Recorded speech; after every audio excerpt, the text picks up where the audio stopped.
There is a curious thing about darkness. It rarely announces its presence with thunder or smoke. It slips instead through the cracks of routine, the ordinary, the seemingly innocent. The very places you frequent, where you feel safe, where laughter and familiarity reside, these are the grounds where the deepest shadows often dance unnoticed. It is not the forest at midnight or the howling cave that one should most fear, but rather the kitchen table where bitterness brews, the shops where idols are sold behind glass, and the warm places where attention is lulled to sleep. You see, evil is not terribly creative. It is parasitic, feeding on the good, twisting the beautiful and mimicking the holy. It does not make things from nothing, only God does that. But it corrupts. And the darker powers, those old spirits that dwell in unseen regions, know full well that to ensnare a soul they must not roar, but whisper. Description, and those who willingly serve such spirits, those you would call witches, though the modern world would rather dress them in irony and television charm, are not always in the forest dancing round fires. Some walk through supermarkets, some greet you at bookstores, some preach on stages under false light. They know, as the enemy of your soul knows, that the key to corruption is proximity. Wherever you go, they must go too. Now, imagine 5 doors. None are carved with pentagrams. None smoke with sulphur or bleed when opened. They are 5 very ordinary doors, so ordinary in fact that you may have passed through them today. And behind each is not merely temptation, but a trap, carefully baited, shrewdly placed, and seasoned with just enough sweetness to disguise the poison. These are the places cursed, not always with words muttered over fire, but with intentions that ripple through realms you were not taught to name. Shall we open them? Let us begin where most of you go with regularity, what we now call a salon or barber, a place of grooming, of mirrors, of pride. Not evil in itself, of course. No place is inherently evil. But pay attention. Vanity is one of the devil's finest instruments. He tunes it like a violin. In ancient times, temples of false gods often had polished brass, so one could admire oneself while offering a sacrifice. Today, people stare at their reflections not to correct themselves, but to admire the god they believe they've become. And do you think witches are not drawn to such places? They know the power of hair. Samson taught us that much. They know that when a person hands over their body to be touched, clipped, and reshaped, the mind often goes with it. Curses are placed over brushes, combs, oils, and even whispered into your ears under the guise of friendly conversation. When you leave such a place, you may feel light, but you've left behind more than just hair. Sometimes a piece of your spiritual armor is left behind, trimmed off with your pride. Now come with me into the marketplace, the modern shopping mall. Here you will find altars hidden behind neon signs. There is something profoundly spiritual about shopping, though few think of it that way. Every object on every shelf is a silent invitation. I will satisfy you. The irony, of course, is that none ever do, and some, yes some, are more than just empty. They are cursed, talismans, candles, jewelry that mimics the symbols of sacred texts, but is inverted, tarnished, twisted. Do you think it's a coincidence that certain stores always feel strange, that some mirrors distort you, not physically but mentally, that you walked in happy and walked out heavy? There are enchantments still, though they are now called branding and vibes. The language has changed, but the old sorceries remain. Witches bless objects, not with light, but with shadows. And many a home has been darkened, not by murder or theft, but by a decorative idol bought on clearance and placed near the fireplace. Now step into a more familiar door, perhaps the most dangerous one, your own kitchen. Yes, even here, the place of nourishment, the hearth, the gathering point of laughter, meals and memory. And yet, this too can be corrupted. The ancient art of curses often involves food. Have you never wondered why some meals fill the belly, but not the soul? Why some family dinners end in anger and silence? Words spoken over food are powerful. Prayer is meant to bless it, but curses can cling just as tightly. A jealous neighbor, a bitter relative, a friend with too much interest in the occult can easily whisper over something you will consume. And beyond that, many kitchens host more than food. Crystals placed by windows, energy-cleansing tools, pagan imagery passed off as harmless decor. The enemy loves kitchens because food is trust. When he poisons your food, even spiritually, he poisons your joy, your health, and your unity.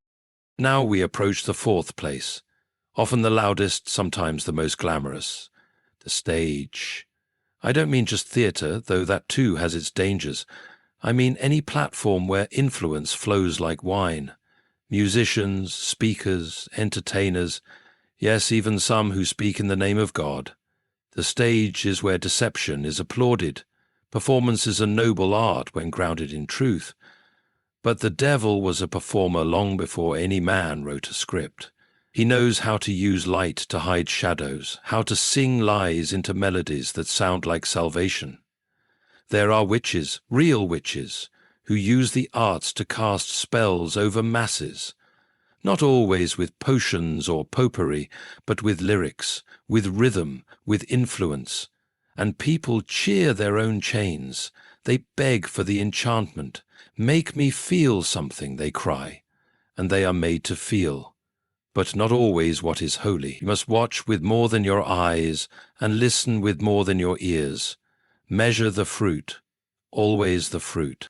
And at last, the final place, one we often forget because it appears so innocent.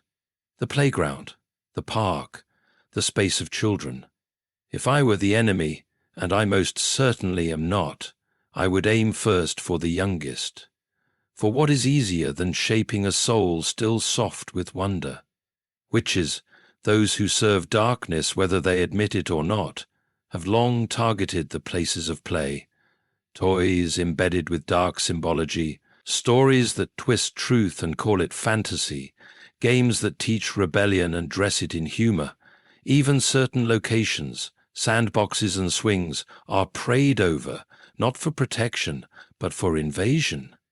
And when the child comes home with nightmares, with strange words, with an irrational fear, what do we say?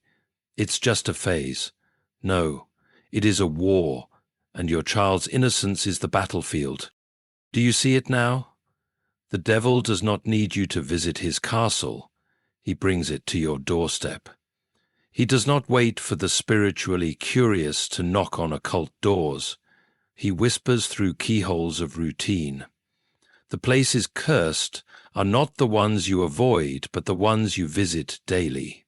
And the ones cursed by witches are not always covered in darkness, but wrapped in delight. That is the grand deception. That is how the trap is set. But do not tremble.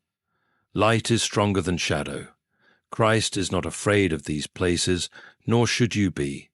But you must be awake, vigilant, discerning. Ask the Spirit to give you new eyes that see the layer beneath the layer, eyes that sense when the ordinary has been hijacked by the enemy. And when you sense it, speak, pray, declare, cleanse, not just your home but your habits. Take seriously what the world calls superstition, for many a superstition is simply truth the devil wish you would laugh at. Every curse begins with permission, not always verbal, sometimes through apathy, through neglect, through believing the lie that all is well, when all is actually asleep. Refuse that permission. Take back the places. Bless your mirrors. Pray over your food. Discern your entertainment. And most of all, guard your children. For though the battle is invisible, the effects are not. And though witches curse, God redeems. And that, dear soul, is the hope. The places may be cursed, yes, but the power of the curse is nothing next to the cross. You must understand something further. something which, if ignored, makes you more vulnerable than any spell ever could. The enemy rarely roars in the places he rules. He prefers silence, stillness, familiarity. And herein lies the greatest danger, for most people do not fear what they understand, and they understand their kitchens, their shops, their salons, their screens, their children's games, but what they do not understand, what they refuse to believe, is that darkness seeks not always to be believed, but simply to be tolerated. Toleration is the back door of spiritual sabotage. If you say it's just a song, then it is enough. If you say it's just decor, the enemy smiles. If you say it's just a game, then already you have given permission. These tiny allowances become footholds. Footholds become strongholds, and strongholds left unchallenged become dwelling places for things that were never meant to reside among the living. Think for a moment. When Adam and Eve ate the fruit, the enemy did not hand it to them with horns and red robes. He did not say, "Here is a portal to doom." He questioned, subtly. He twisted. He beautified. He made evil seem edible, digestible, even divine. That's how evil always enters, disguised as delight. And that is precisely how the curse is crafted today. In that boutique candle shop with flickering flame-shaped bulbs and music made to mimic tranquility, there are items that do more than scent your home. There are oils and incense, imported without question, blessed by hands that pray not to heaven, but to darker realms. Their purpose is not to relax you, but to soften the walls of your soul, to disarm your discernment, to make your inner gate swing quietly open. I once passed through such a store.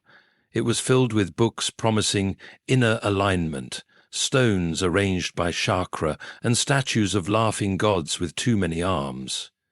A woman behind the counter greeted me with eyes too still, as if her smile had no muscle behind it. She offered tea. She offered a charm to protect me. She meant well, or so she thought. But what she was offering was not charm. It was chain, gilded, scented, kind-hearted bondage. You may say, but surely she didn't know. That may be true, and yet intent does not negate consequence. A man may not intend to burn down his home, but if he plays with fire in the nursery, the result is the same. And so it is in these places, cursed not always by malice, but by ignorance. But let us walk further. Let us now consider the place of the screen. A modern shrine, if ever there was one.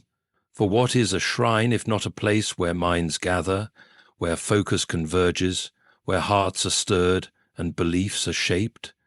Your screen, be it phone, tablet, or television, is a pulpit, and every image, every sound is a sermon. The enemy understands media far better than we do. He once said, "I will ascend above the clouds. I will be like the Most High." And today he attempts that ascension through signal, through algorithm, through entertainment. The curse is not always in the image, it is in the shift in what you accept, the erosion of what offends you. What once grieved your spirit now merely troubles your preference. What once made you shield your eyes now earns a smirk. The spell works gradually, delicately, like snow on a roof that finally cracks under weight you never thought was accumulating. Witches and their allies in the unseen do not simply work in isolation. They sow in the soil of culture. They embed their enchantments in what people call the norm. And the danger is doubled when the church forgets her discernment, when she replaces conviction with compromise, clarity with comfort, and watchfulness with wishful thinking. Some pulpits are now playgrounds for doctrines of demons disguised as inclusive wisdom. Even holy places can host curses if those within are unholy. Now, let me ask you this, with as much urgency as I can press into words. Have you blessed your thresholds, the entrance to your home, the corners of your rooms? not with superstition, not with ritual born of fear, but with prayer, with praise, with declaration of lordship that belongs only to the Lamb, for many homes are fortified with brick, but left wide open in spirit. A witch's curse does not need a skeleton key if your walls are unguarded by prayer. It is not only what you invite that matters, but what you fail to resist. And let us not forget, curses are not always verbal. Sometimes they are visual, sometimes they are ritualistic, and sometimes they are structural, embedded into the rhythm of your life so seamlessly that you no longer call them foreign. You call them tradition or routine or just how we do things. But examine carefully. Test the fruit. If something in your routine brings distance from peace, corrosion of joy, or confusion in spirit, ask where it came from. Who taught it to you? Who profits from your continued use of it? What kingdom is being glorified? Curses are clever things. Like ivy, they climb upward while appearing decorative. They wrap around beliefs, around behaviors, until you no longer recognize the original structure beneath. And by the time you do, the stone has cracked, the foundation shifted. Do not fear the fact that such places exist. Fear only the thought that you might remain unaware. For in every cursed place, there is the potential for reclaiming. For when light enters, it does not argue with the dark. It simply reveals. The illusion dies in truth's presence. But truth cannot reside where lies are coddled. Even now, as you recall the places you frequent, your stylist's chair, your favorite aisle in the store, the tablet you hand your child to pacify them, the incense burning near your bookshelf, ask yourself, do these things draw me closer to the God of glory, or do they dull the ache for him? You cannot serve both Christ and charm.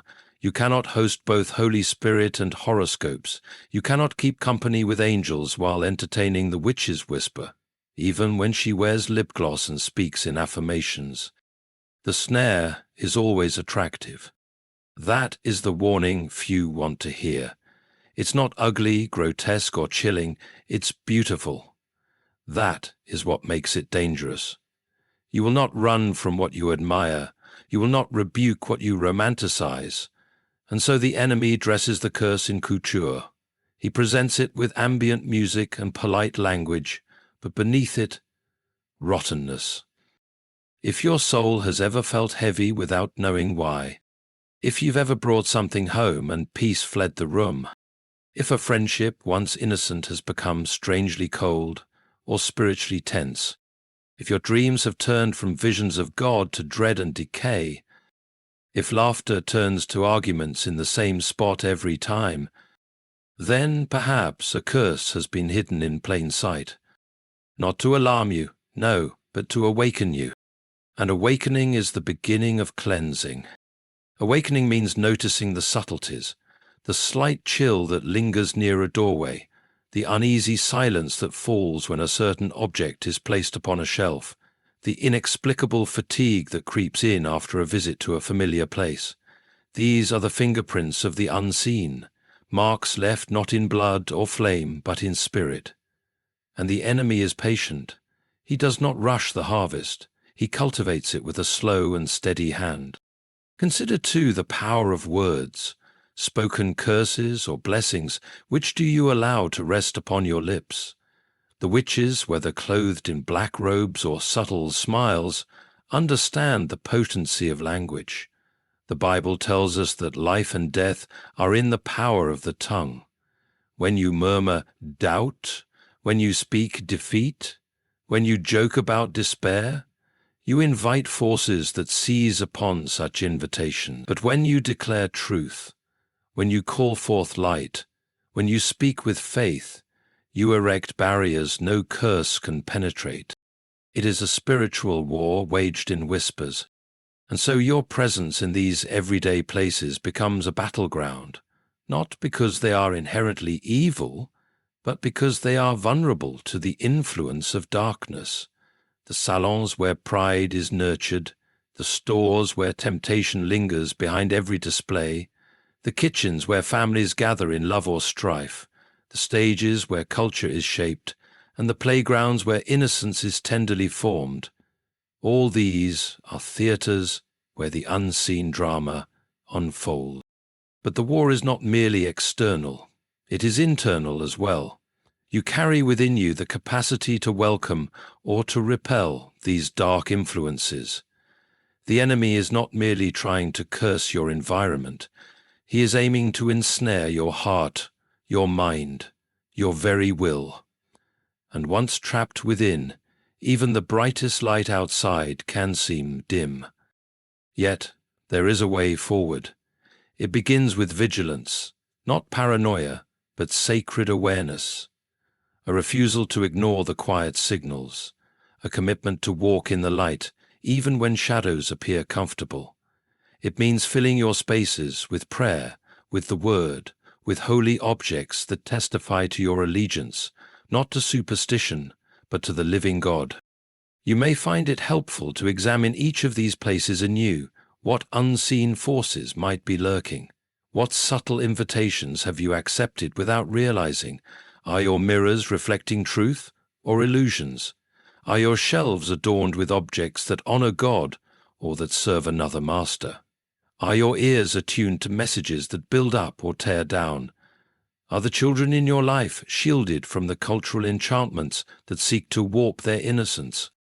This is no mere exercise in fear. It is an act of love and stewardship. You are the guardian of your own soul and of those entrusted to your care. And though witches may curse, and though darkness may whisper, your faith and your vigilance can transform even the most ordinary place into a sanctuary. You may wonder then why such curses go unnoticed for so long. The answer lies in complacency. In a world that teaches us to be distracted, to trust in convenience over conviction, to seek comfort rather than courage, the enemy finds fertile ground. When you become numb to the spiritual atmosphere around you, you lose the ability to discern what is holy and what is profane. The witch's trap closes quietly with a click you never heard. But you can reclaim your domain.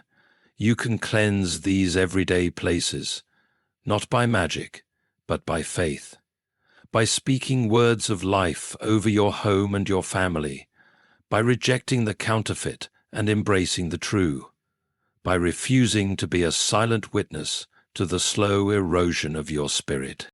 This is a call to remember that all places, no matter how mundane, are charged with spiritual significance, that the battle is fought not only in cathedrals or wilderness, but in your living room, your child's playroom, your favorite cafe. Remember this: where your heart goes, your spirit follows, and where your spirit dwells, the forces of light or darkness will press close.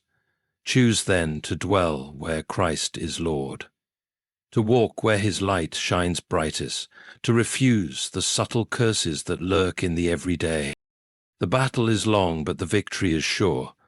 But only if you do not sleep, only if you do not turn a blind eye to the shadows cast upon your path, only if you stand guard over the places you call home. The witches may curse, but you are called to bless. The darkness may whisper, but you must proclaim. The traps may close, but you have the key. As we come to this moment, remember this: the true power does not lie in the curses whispered in shadows, or the subtle traps laid in places you frequent daily. The true power lies within you, in your awareness, in your faith, in your refusal to tolerate darkness dressed as light. Every ordinary place you walk through can become a sanctuary of hope, a fortress of truth, if only you choose to claim it. Stand firm, guard your heart, and let your life be a living rebuke to every curse meant to bind you. For in the end, no shadow can overcome the radiance of a soul anchored in the unshakable light of truth. Choose wisely, walk boldly, and never forget, the victory has already been won for those who refuse to be trapped.